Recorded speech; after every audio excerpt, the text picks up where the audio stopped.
Hi, and welcome back to Office Hours with Dr. Doug. I'm here for part 3 of our discussion with Charles Poliacof, professional trader. 12 years of experience, manages $10 to $20 million, consistently profitable, one of the top traders on the street. Charles, today we're going to talk about making the right trade. My question for you, you told me before that you adapt to this trading environment by paying attention to time frames. Right. Different trades, different time frames. Tell me more about that. Absolutely. So I just want to sort of throw out a disclaimer here. This is for the very short-term oriented trader, which is sort of what I've done recently, just because of the market environment and how we can be very susceptible to very large moves either way in a very short period of time. But I've sort of broken the day up into 3 different time segments. Okay. And those segments are 9:30 to about 10:15, 10:30. Right. 10:30 to about 2. Okay. And then anywhere from 2:30, 3 o'clock to 4 o'clock. Okay. And anybody who's a student of the market will see that within those time periods, the market exudes or exhibits certain character traits, and those patterns can repeat themselves over time. So let's just use the morning for an example. I find that the morning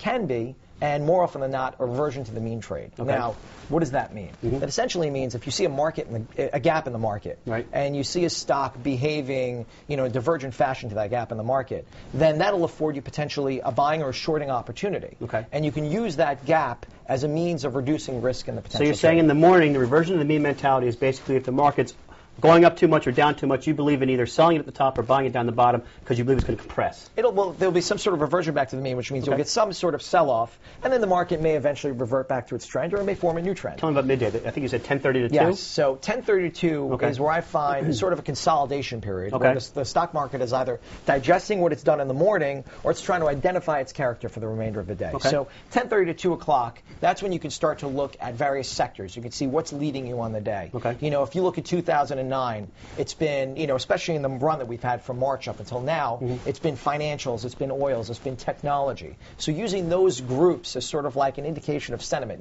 There's a famous, I think it's a Benjamin Graham quote, where he talks about in the long term the market's a weighing machine, but in the short term it's a voting machine. And anybody who's an aggressive short-term trader, that's essentially what they're doing. They're trying to determine what sentiment is. So if you're going to try and determine what market direction is, you're going to use those leading groups as sort of your guide, if you will. Talk to me about the end of the day. Okay, as the market closes, that last period of time, what's the mentality where you're thinking in there? Well, the end of the day is a very tricky thing because the end of the day can either be very momentum-based in one direction, as we've seen these huge directional moves, potentially from 3 o'clock to 4 o'clock. A lot of that, I believe, is volume-based and based on the nature of what's happening in those leadership groups or leadership stocks. So you're always sort of looking for very, very, if you're looking for sort of an up close or a strong close at the end of the day, you're looking for strength, a good deal of strength within those groups. You're looking for big volume. You're looking for things that are going to provide you with some sort of edge, some sort of quantitative edge that can point you in the right direction. Fantastic. I got to cut you here. We're out of time for our third segment with Charles Poliacof. Next segment, we're talking about managing your risk.